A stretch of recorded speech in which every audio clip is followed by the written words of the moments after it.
You know, I've said many times that MAGA Republicans live in an alternate reality. And whenever I've said that, I've had people reach out to me and say, Brando, don't you think that's a little harsh to say that they're not in the real world with the rest of us?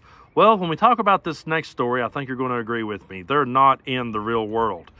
The Republicans have had the most least productive Congress since the Great Depression. They've done absolutely nothing for working class America. But what are they trying to do? They're proposing a bill that would rename the Dulles International Airport in Washington, D.C. after, you guessed it, Donald J. Trump. And there was a representative out of Pennsylvania had this to say, in my lifetime, our nation has never been greater than under the leadership of Donald J. Trump. As millions of domestic and international travelers fly through the airport, there's no better symbol of freedom, prosperity, and strength than hearing, welcome to Trump International Airport as they land on American soil. Folks, is that not the most out-of-touch statement you've ever heard in your life? How are these people in the real world? And why would anyone traveling to this country, seeing the name Donald Trump, why would they see that name and feel welcome? Why would they see that name and feel like they were wanted here, especially when he talks about how if he's reelected, we're going to have the biggest mass deportation in history? Take a look at this clip.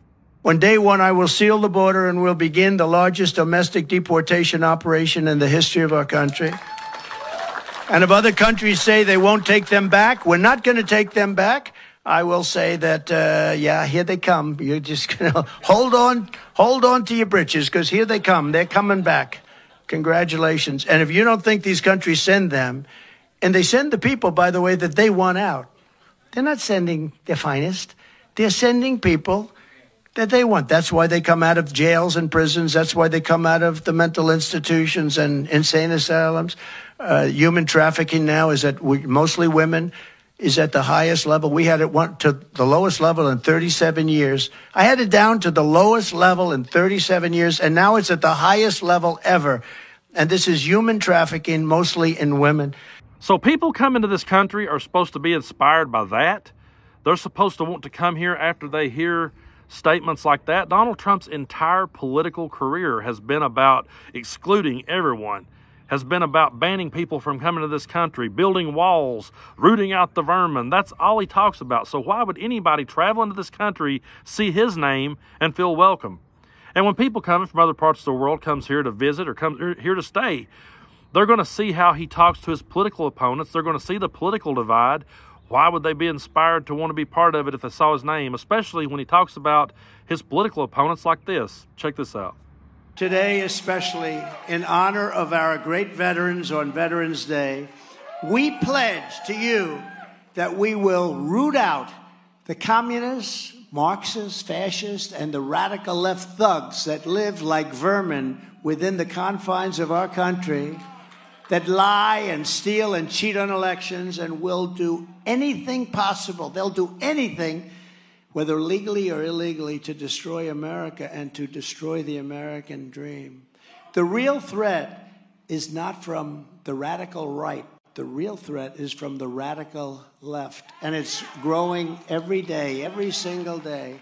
The threat from outside forces is far less sinister, dangerous, and grave than the threat from within. Our threat is from within, because if you have a capable, competent, smart, tough leader, Russia, China, North Korea, they're not going to want to play with us. And they didn't. Despite the hatred and anger of the radical left lunatics who want to destroy our country, we will make America great again. Thank you, New Hampshire. God bless you. So, yeah, I can't see how anyone would see Donald Trump's name on an airport and feel welcome here. I can't imagine people coming to this country for the first time seeing his name and saying, oh, boy, yeah, I'm inspired to go there, when all he talks about is the important people he disagrees with and when he talks about his political opponents that way. And what do they mean his name would be a great sign of freedom? Really? You want to tell that to women? You want to tell that to black people? You want to tell that to gay and trans people? You want to tell that to Jewish people? Tell them about the freedoms in America and see what kind of reactions you get. Tell the natives about freedoms in America and see how far you get with that. It's ridiculous that out of everything they could do, the only thing they can think to do is name an airport after him. All they are doing is creating a false god in his image. That's all they're doing. They're just bowing to a golden calf. That's what we're seeing. We're just seeing them try to suck up to him and worship him, and it's absolutely sickening. And to the people in my part of the world who comes at me every day talking about inflation, talking about gas prices, talking about the economy, talking about everything that they're going through in this world. And I'm not saying that you don't have struggles. I'm not saying that it's easy to put food on your table these days. But to everyone out there who reaches out to me and says, yeah, Brando, what about this and what about that? What about the fact that the Republicans who you think have your best interest at heart have done absolutely nothing for you? You would think leading into an election where they're accusing Joe Biden of doing nothing, which is absolute bullshit and gaslighting, but where they're trying to say that Joe Biden is so bad, you would think that they would want to really double down and they would really want to fix a lot of the problems so they could run on that. And so they could say, hey, look, you know, we've got all these problems we've tried to work on and we've tried to solve and we've put forth an effort to solve. And then when we get Donald J. Trump in here, we'll just run with it. We've got the ball rolling for him. But no, they're sitting back saying, no, we're not going to fix certain problems. We're not going to fix the border because he needs to run on that. So that tells me it's not that big of a crisis. And everything they sit and tell you is a problem. When they tell you that inflation is the problem, well, inflation has came down. If the prices are still going up, then your quarrel is with corporate America, not Joe Biden. Gas prices have came down, so now what are you going to do? You went around putting those little stickers on gas pumps with Joe Biden pointing, I did that. Now what are you going to do? You going to put them on there now? I mean, if he was the blame for them going up, why ain't you giving him credit for them coming down? See, all of your arguments are falling apart. Everything that you've been saying this entire time is all starting to crumble, and you're just left holding an empty sack at the end of the day. You've got nothing to run on, and Donald Trump has nothing to run on except his fear and his rhetoric and his hate and his propaganda. That's all he's got. So yeah, they want to name an airport after him. They want to bow down and kiss his ass, and I think it's bullshit. Where is the substance in MAGA? Where is MAGA helping you feed your family, helping you pay your bills? What are they doing to ensure that your daughters have right in the future? I'll tell you what they're doing. Not a damn thing. And you're sitting back all worked up, all caught up in these stories, all pulling for Donald Trump. And you think that quote that I read at the start from the Pennsylvania representative, where he said, in my lifetime, there's never been greater leadership than under Donald Trump. They're in an alternate reality, okay? Because they thought that was the only 4 years in their life that's been any good. And they think if he's back, everything's going to be miraculously made better. And when they say things like, oh, yeah, we don't care for him to be dictator on day one because he'll fix it, man. He'll fix it all in day one. Then that tells me that all they ever did was sit on the couch eating Cheetos, watching reality shows, and they think that is how government works, and it's not. When someone says, oh, he's going to fix all the problems on day one, I don't really want to continue to debate politics with you. I don't really want to talk about how government works with you because clearly you don't know what you're talking about. And I'm not trying to be condescending with that. I'm not. It's just super frustrating when you spend your entire life following and studying politics and following and studying how government works.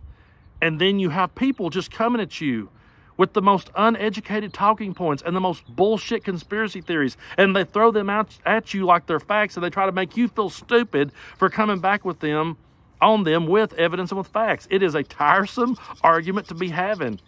I want to get back to where we're debating on things like we once did. And I would love to see an America where two politicians stand up and they both express their ideas for how they're going to fix problems, and they both bring data and research and say, here's how we're going to fix our problems. And then we all sit back and go, wow, you know, those are two really good ideas. Man, which one are we going to pick? Those are some really good ideas. Instead, what we have is we're sitting here going, well, I'm going to vote this way because Joe Biden is doing a good job for the country and because I want to live to vote another day, because the other side is just batshit insane. And that's not the country I want to live in. I don't want it to be that way. You know what? You may think I'm crazy. I would love to see a strong Republican Party with a fresh set of ideas, with a new set of ideas, that we could debate and see which one was better. Instead of just constantly going, well, they're coming for democracy. They want to make him a dictator, and because they think he can run the country like the Celebrity Apprentice, I don't want those. I don't want to keep having these arguments. They're pretty tiresome, folks. They really are. But we have to remember these things when you're going into November, when you go into the polls. I don't care how much you may disagree with Joe Biden on certain issues or how much he may have let you down in certain areas. You have every right to feel how you feel. But when you get in there, look down and ask yourself, okay, Joe Biden at least rolled up his sleeves and went to work for us. All the Republicans did was try to name an airport after Donald Trump. And how's naming an airport after Donald Trump really going to help any of you at the end of the day?